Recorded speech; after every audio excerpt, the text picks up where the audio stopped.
Hi ka-coach! Ang tunay na businessman, ang tunay na entrepreneur, maghanap ng problema sa lugar niyo. Example, iikot kayo sa city niyo, tapos magtanong-tanong ka, anong kakulangan sa city niyo? Yun ang solusyonan mo. For example, kulang ng patahian. So, may patahian pero hindi kaya mag-customize ng kailangan ng mga estudyante, ng kailangan ng mga players, no? Kailangan ng mga LGU, ganun. So, at mabagal yung kanilang services.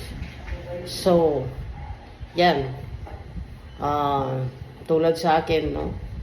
Nagpa-print ako ng mug. Nabutan pa ako ng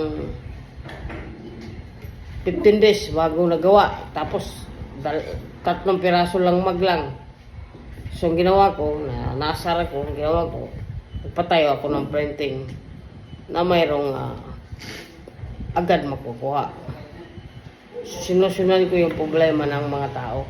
Ang pera susunod lang. Kung malaking problema masolusyonan mo, malaking opportunity, yan ang tanda, no? Ang lahat ay susunod lang.